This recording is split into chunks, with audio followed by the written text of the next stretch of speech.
ஒரு ஊர்ல கேசவனும் அவன் 3 பெண் பிள்ளைகளும் வாழ்ந்து வந்தாங்க. தாயை இழந்த பெண் பிள்ளைகளுக்கு தாய் இல்லாத குறையே அறியாம வளர்த்து வந்தாரு கேசவன். காலமும் வேகமா ஓடிருச்சு.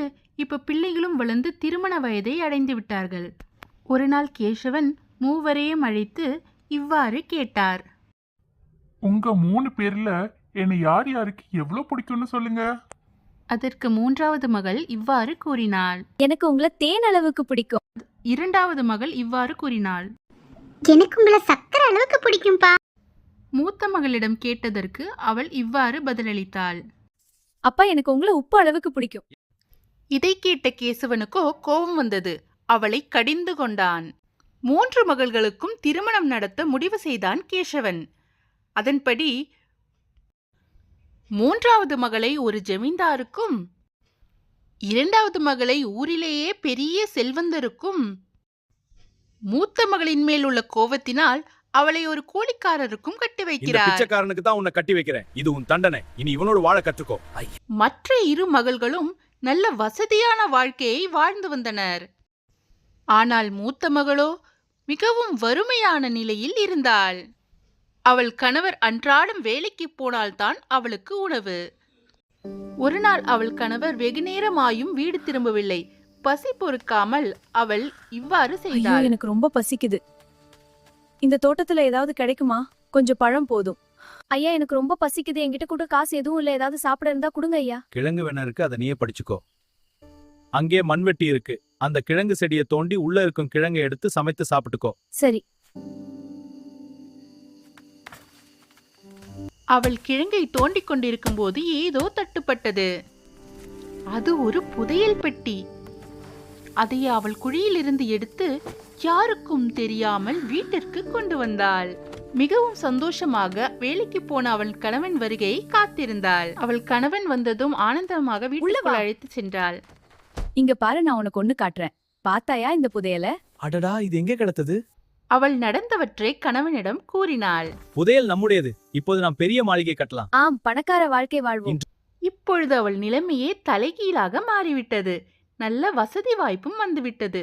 பெரிய விருந்தொன்றை ஏற்பாடு செய்தாள். அந்த விருந்தில் அவள் அப்பாவிற்கு ஒரு பாடம் கற்பிக்க வேண்டும் என்று நினைத்தாள். ஒருவர் சாப்பிடும் உணவுல மட்டும் உப்பு எதுவும் போடாம சமைக்கவும். ஆமா, அப்படியே செய்கிறேன்.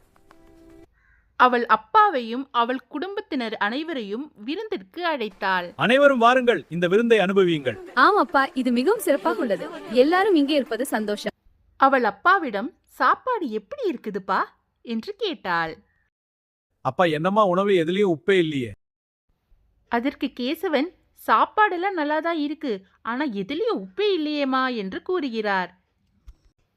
நான் வேணும்னே தான் உங்க சாப்பாட்டுல உப்பு போட வேண்டான்னு சொன்னேன்ப்பா. இப்ப புரியுதா உப்போட மகிமை? உங்களை எனக்கு எவ்வளோ பிடிக்கும் என்பதற்கு நான் வேறு என்ன உதாரணம் அப்பா காட்டியிருக்க முடியும் என்று கேசவனின் புத்திக்கு உரைக்கும்படி கூறினாள். என்ன மன்னிச்சிடுமா, நான் உன்னை புரிஞ்சுக்காம, உன் அன்பை புரிஞ்சுக்காம நான் தப்பு பண்ணிட்டேன். அப்பா நீங்க அழாதீங்க, நான் புரிஞ்சுக்கிறேன். வனஜாவும் கிரிஜாவும் பக்கத்து பக்கத்து வீட்டுக்காரர்கள். ஒரு நாள் கிரிஜா வனஜாவிடம் பாத்திரம் கடன் கேட்டாள். வனஜாவும் பாத்திரத்தை கொடுத்தாள். மறுநாள் வனஜா, என் பாத்திரம் எங்கே என்று கேட்டாள். இதோ கொண்டு வருகிறேன் என்று உள்ளே சென்ற கிரிஜா 2 பாத்திரங்களை கொண்டு கொடுத்தாள். இது என்ன 2 பாத்திரம் தர? நான் 1 தானே கொடுத்தேன் என்று வனஜா கேட்டாள். ஆமாக்கா, பாத்திரம் குட்டி போட்டுச்சு என்று சொன்னாள். என்னது, குட்டி போட்டுச்சா என்று சொல்லி சந்தோஷமாக பெற்றுக்கொண்டாள் வனஜா.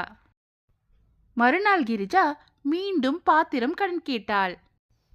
இம்முறை வனஜாவிடம் இருக்கும் பெரிய பாத்திரத்தை அவளுக்கு கொடுத்தாள்.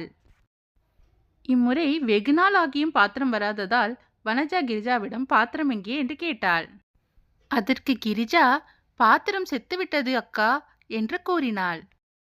எனது பாத்திரம் செத்துருச்சா? பாத்திரம் எப்படி சாகும் என்று கேட்டதற்கு, பாத்திரம் குட்டி போடும்போது பாத்திரம் சாகாதாக்கா என்று நக்கலாக கூறிவிட்டு சென்று விட்டாள். எனது பேராசையால் இப்படி ஏமாந்து விட்டேனே என்று வனஜா வருந்தினாள்.